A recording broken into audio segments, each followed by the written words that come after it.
মোহাম্মদ শফিকুর রহমান কিরণ, শরীয়তপুর 2।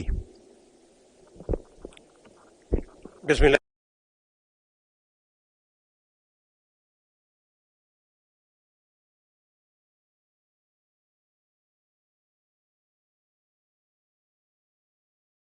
আমাকে সুযোগ করে দিয়েছেন সংসদ নেতা, আমাদের বাংলাদেশের প্রধানমন্ত্রী জনাব তারেক রহমান। আমি ধন্যবাদ জানাই আমার শরীয়তপুর 2 নির্বাচনী এলাকার নৌরিয়া সখীপুরের সাধারণ মানুষকে, যারা আমাকে ভোট দিয়ে এই সংসদে পাঠিয়েছেন, যাদের সুখ দুঃখের কথা নিয়ে মাননীয় স্পিকার আপনার মাধ্যমে আমাদের জনপ্রতিনিধিদের অবহিত করা এবং মাননীয় মন্ত্রীদেরকে অবহিত করা। মাননীয় স্পিকার, 27 তারিখ পর্যন্ত চেষ্টা করছি, আজকে 2 তারিখে সুযোগ পেলাম।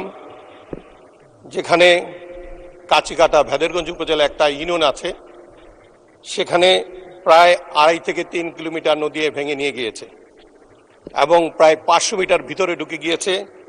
তাদের আর্তনাদ শুনানোর জন্য আমাকে 6 দিন সময় নিতে হলো। মাননীয় স্পিকার, আপনার মাধ্যমে আমি আমাদের মাননীয় পানি সম্পদ মন্ত্রী কাছে জানতে চাই, কোনো তড়িৎ ব্যবস্থা নেওয়া হয়েছে কিনা। আমার দেশের মানুষ আমাকে তাদের দুঃখের কথাগুলি বলে দেওয়ার জন্য এখানে পাঠিয়েছে। তাদের আর্তনাদ, তাদের শব্দ আমার কানে আসছে। আমি জানতে চাই, মাননীয় স্পিকার, আপনার মাধ্যমে তড়িৎ কোনো ব্যবস্থা নেওয়া যাবে কিনা। ধন্যবাদ মাননীয় স্পিকার।